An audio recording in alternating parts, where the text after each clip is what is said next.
नमस्कार मंडळी, छाया kitchen and ब्लॉगमध्ये तुमच्या सगळ्यांचं सहर्ष स्वागत आहे। आज मी तुम्हाला माझ्या पद्धतीने बनवून दाखवणार आहे भेंडी मसाला। भेंडी मसाल्यासाठी ही भेंडी बघा मी अशी चिरून घेतलेली आहे। त्याच्यामध्ये असे 2 काप केलेले आहेत आणि आपण स्वच्छ धुवून व्यवस्थित असे काप करून एवढे लांब लांब अशी भेंडी चिरून घेतलेली आहे। त्याच्यासाठी भेंडी मसाला तयार करण्यासाठी लसूण चिरून घेतला आहे, कांदा, टमाटर, हिरवी मिरची, कोथिंबीर, कढीपत्ता आणि इथे काही मसाला घेतला आहे। हा आहे स्पेशल कांदा लसूण मसाला, गरम मसाला आणि मॅगी मसाला। बाकी नंतर हळद, मीठ, तेल वगैरे काय ते होईलच। तर चला आपण आता तयार करूया भेंडी मसाला माझ्या पद्धतीने। इथे कढाईमध्ये मी तेल गरम करायला ठेवलेलं आहे। तेल चांगलं कडक झालं पाहिजे। तेल चांगलं कडक झाल्यानंतर आपण ही भेंडी तेलामध्ये आपण मस्त फ्राय म्हणजे तळून घ्यायची आहे। तेल छान कडक झालेलं आहे। एक भेंडी मी तळून घेतलेली आहे, बघितलं की तेल चांगलं कडक झालंय की नाही। त्याला आता मी दुसरी भेंडी तुम्हाला दाखवते कशी मस्त। आणि आपण जे मधून चिरलेली आहे की नाही भेंडी, तर ती जरा जपूनच तळायची असते। आता मी कढईमध्ये भेंडी टाकून घेते। आरामात तळायची आहे भेंडी, कारण नंतर ती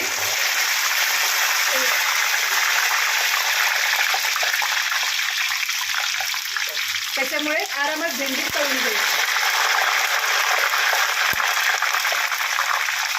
मग आता थोडं शांत तेल झालं की नाही की मग आपण नंतर मिक्स करायचं आहे आणि छान अशी मस्त भेंडी खरपूस कलर चेंज झाला पाहिजे भेंडीचा, अशा प्रकारे आपण भेंडी तळायची आहे। कारण भेंडी चिकट असते, त्यामुळे तेलात टाकल्यानंतर ती तडतडून अंगावरती जसं तेल उडतं, त्यासाठी आरामात ही सगळी भेंडी आपण तळून घ्यायची। तर बघा आता भेंडीचा पूर्ण रंग चेंज झालेला आहे, तेल पण शांत झालेलं आहे। तर अशा प्रकारे आता मी तेल आपण नितळून घेऊया। त्यासाठी मी इथं चाळणी ठेवलेली आहे। सगळी भेंडी व्यवस्थित नितळून निघेल आपण सगळा मसाला वगैरे फ्राय करेपर्यंत। तर अशा प्रकारे मी सगळी भेंडी तळून घेते, कारण ह्याचा सगळा चिकटपणा निघून जातो आणि भेंडी एकदम सुक्की सुक्की होते, मस्त एकदम छान। अशा प्रकारे मी सगळी भेंडी तळून घेते। आता बघा अशा प्रकारे मी सगळी भेंडी तळून घेतलेली आहे आणि कढईमध्ये मी अगदी थोडंसं 2 चम्मच तेल ठेवलेलं आहे। तर चला आपण आता भेंडी मसाला तयार करायला घेऊया।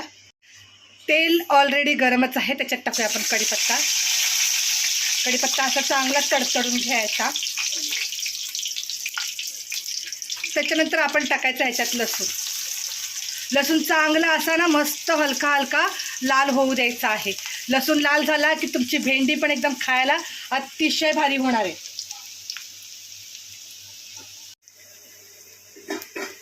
लसूण लाल होऊ द्यायचा। लसूण लाल झाला ना की तुमच्या भेंडीला इतकी छान आणि मस्त चव येणार की नाही, खरं सांगते अतिशय भारी लागतो।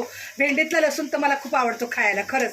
दुसरी अजून साधी सोपी भेंडी बनवते ना गावाकडच्या पद्धतीने, ती पण अशीच खायला खूप छान लागते, पण त्याच्यामध्ये असं कांदा टमाटर वगैरे काही घालत नाही।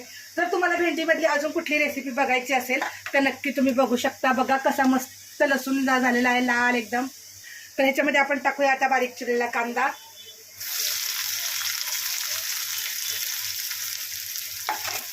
कांदा पण मस्त लालसर होऊ द्यायचा आहे। कधी पण तुम्ही भेंडी बनवणार ना तर भेंडीतला लसूण अगदी मस्त लाल असा थोडा हे ठेवायचा, करपू द्यायचा नाही, पण छान असा लाल होऊ द्यायचा। कांदा पण आपण मस्त फ्राय करून घेऊया। आता बघा कांदा पण छान लाल झालेला आहे। त्याच्यानंतर आपल्याला टाकायची आहे त्याच्यामध्ये हिरवी मिरची, कारण जर टमाटर टाकलं तर आपली मिरची भाजली जाणार नाही, त्याच्यामुळे आधी मिरची घालायची आहे आणि मिरची थोडीशी तेलामध्ये फ्राय करून घ्यायची। तेलामध्ये चांगली मिरची फ्राय झाली ना 2 मिनटं फ्राय करायची, जास्त पण नाही फ्राय करायची। आता ह्याच्यामध्ये टाकायचं आपल्याला टमाटर। तुम्ही टमाटर आणि कांदा उभा पण चिरू शकता, पण मी असे बारीक थोडे काप केलेले आहेत। आता हा सगळा मसाला व्यवस्थित फ्राय करू। आता बघा कांदा टमाटर मस्त फ्राय झालाय। ह्याच्यामध्ये घालूया आपण थोडीशी हळद। कधी पण तेलातच हळद घालायची, म्हणजे भाजीला कलर खूप छान येतो। आता हे झाल्यानंतर हा मसाला तुम्हाला सांगितला आहे, मॅगी मसाला, गरम मसाला आणि कांदा लसूण मसाला। मॅगी मसाला, कांदा लसूण मसाला ह्याच्यामध्ये ऑलरेडी मीठ असतं, म्हणून कधीही भाजीला मीठ टाकताना जपून टाकायचं. आता हा मसाला आपण त्या मसाल्यात घालून व्यवस्थित सगळा फ्राय करून घेऊया. तर बघा मसाला छान आणि मस्त फ्राय झाला, ठसका पण आलेला आहे त्याचा. तर आता आपण ह्याच्यामध्ये ही भेंडी जी तळून घेतलेली आहे ती काढून घेऊया आणि व्यवस्थित मस्त त्या मसाल्यामध्ये भेंडी आपली एक जीव झाली पाहिजे.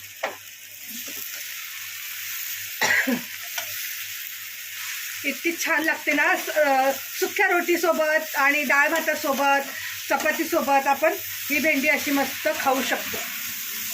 तर एक जीव करून घेते पूर्ण मसाल्यामध्ये भेंडी मी मसाल्यामध्ये एक जीव केलेली आहे. आता अगदी थोडंसं मीठ घालते, कारण मी मगाशीच सांगितलं होतं की मसाल्यामध्ये मीठ असतं, त्याच्यामुळे भाजीला मीठ घालताना जपून घालायचं.